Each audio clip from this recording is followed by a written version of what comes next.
A reading from the Holy Gospel according to Mark. At that time again, Jesus entered the synagogue, and a man was there who had a withered hand. And they watched him to see whether he would heal him on the Sabbath, so that they might accuse him. And he said to the man who had the withered hand, "Come here." And he said to them, "Is it lawful on the Sabbath to do good or to do harm, to save life or to kill?" But they were silent, and he looked around at them with anger, grieved at their obstinacy of heart, and said to the man, "Stretch out your hand." He stretched it out, and his hand was restored. The Pharisees went out immediately and held counsel with the Herodians against him on how to destroy him. The Gospel of the Lord. Praise to you, Lord Jesus Christ. Today we celebrate the memorial of St. Anthony, the abbot. St. Anthony is the father of Western monasticism, and St. Anthony is from Africa, Egypt. He had learned so quickly in life about the difficulty of living on this planet. He was orphaned at the age of 20, and coming from a rich family, he sold everything he had and gave to the poor, first of all, and eventually reclined into the desert to face God. It yielded fruit. When we have this alliance with God, it doesn't end with us. It is like light. Light is not a reality that has value only in the place of its origin. Light expands. It lights up the environment it is found. It is seen from distance away. And that's how a person who reclines to God becomes. You see, God is the source of every single thing that is. God is light. God is creator. God is truth. God is life. And so when someone reclines to God, this person becomes everything that God is. You know, there are elements that are luminous. When they get where light is, they trap light in themselves. When there is darkness, they start shining themselves. That's exactly how God made us. We are like chameleons. We blend into the condition we find ourselves. So as we are sitting here this morning, we'll make a very simple decision to recline to the Lord. Have we really made that decision? You know, I see a lot of people kneel down before the Blessed Sacrament and pray, and I also see them dishing out wickedness in their homes. It's still difficult to reconcile to tomorrow. You know, how obstinate the human heart can be, as we saw in the gospel passage of today. We are made to reflect something. So how can we migrate with God and reflect something else? So what do you think is the problem?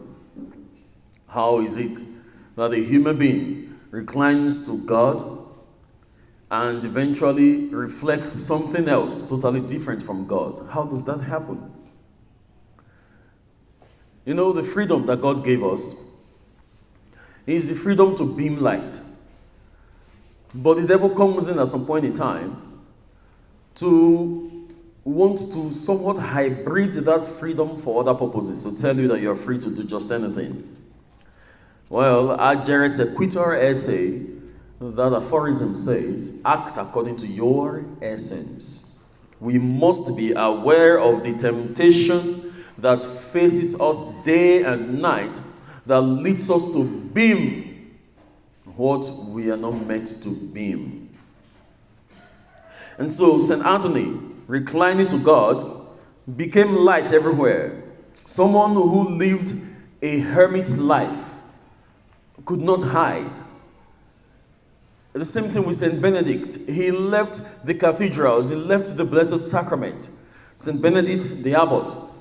He left the towns, he left the churches, he left the priests, he left the sacraments. One would have said he was living God.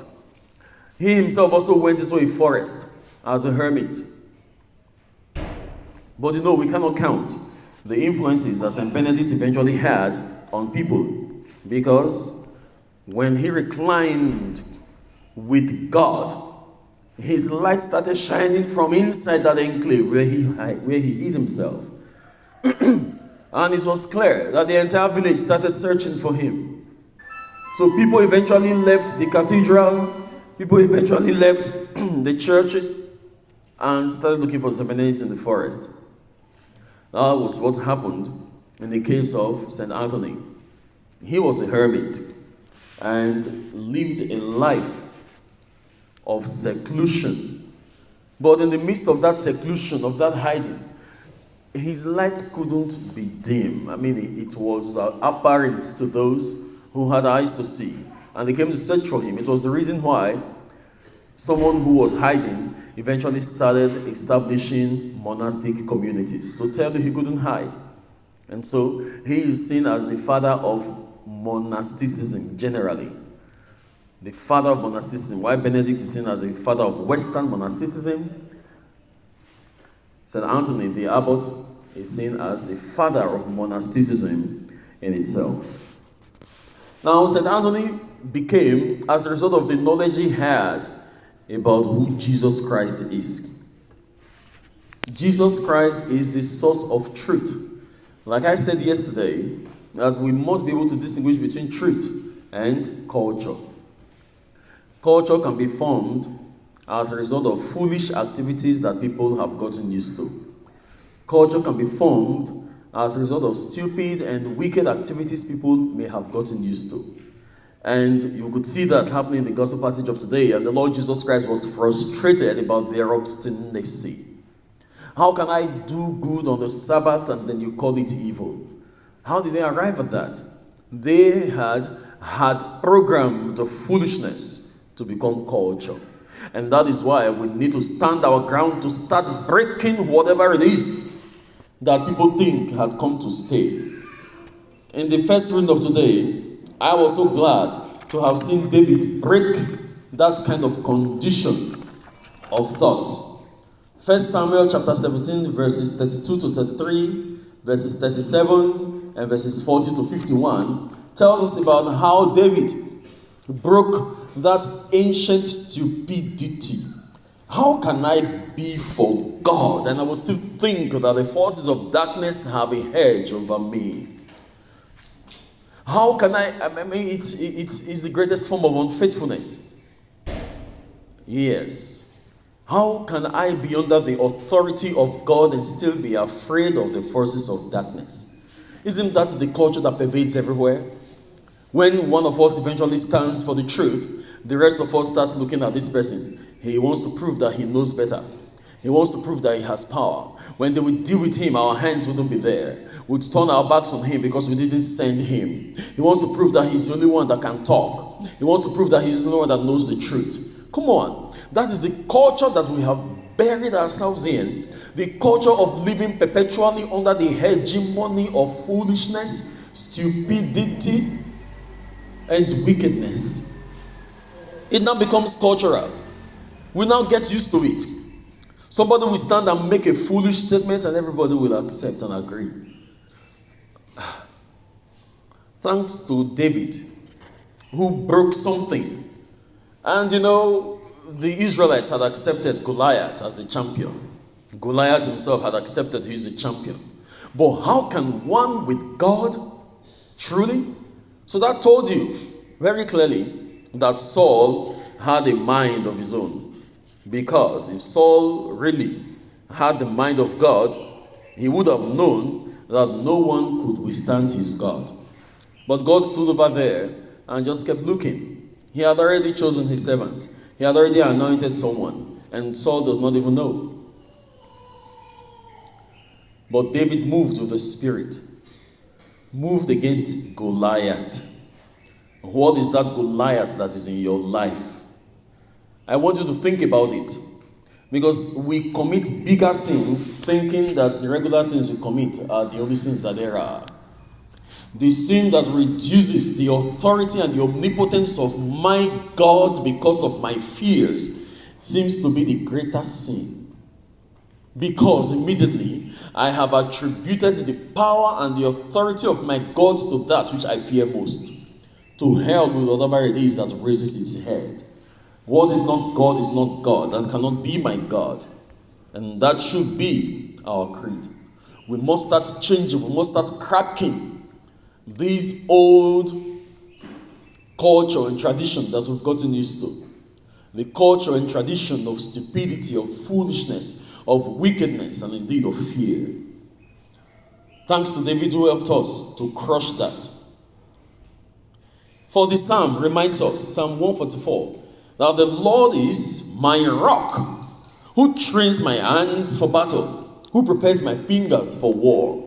He says, He is my merciful love, my fortress. He is the stronghold of my life, my savior, my shield in whom I take refuge. He says, He brings peoples under my rule. The abbot knew all this and decided that whatever it is that human beings claim as accolades, he was going to shoot away. And he reclined unto the Lord. When he reclined unto the Lord, all those who had the things that he shed off, who boast about wealth and privileges, came kneeling before him.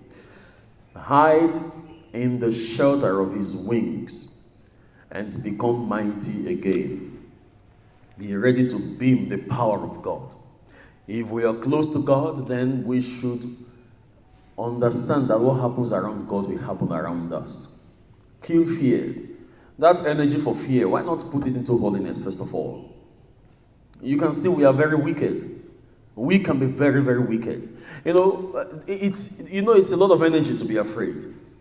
Why not plunge that energy into holiness? If we truly are afraid, then why not just be holy so we wouldn't attract the consequences of sins? So it is actually wickedness for us to be afraid. We resemble that servant who told the master that I was afraid of you. That was why I buried your coin. Now someone who is afraid of someone would tell the person to the face that you are an exacting man. You reap where you have not sown. You gather where you have not scattered. And yet you open your mouth to say, I'm afraid of you. You could abuse someone you are afraid of. That's the wickedness that we have. Afraid to stand for the truth. Afraid to stand for justice. Afraid to stand for light. Afraid to beam the light of Christ. And yet we will have the boldness to carry out crimes that the devil himself may not dare to carry out. And then we'll say we are afraid. That's wickedness. Let us stand on the side of the abbot, St. Anthony's, who reclined on Jesus. Let us stand on the side of David, who reclined to God.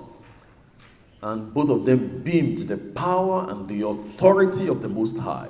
We are the reasons why evil has a boast today, because we are not standing up for Jesus and we are not standing up for his power.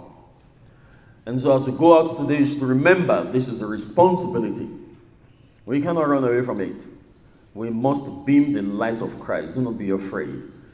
And we must make ourselves sufficiently capable of beaming that light. And that is by avoiding sin by all costs. And if we have fallen into sin, it's the greatest relationship between child and father. Say, Dad, I'm sorry, I've messed up. I've messed up again. And no father would ever wash away a child that constantly comes for reconciliation. And so when we would have fought sin head on, we should be able to imitate the Lord Jesus Christ in the boldness of standing for the truth. May God bless us all.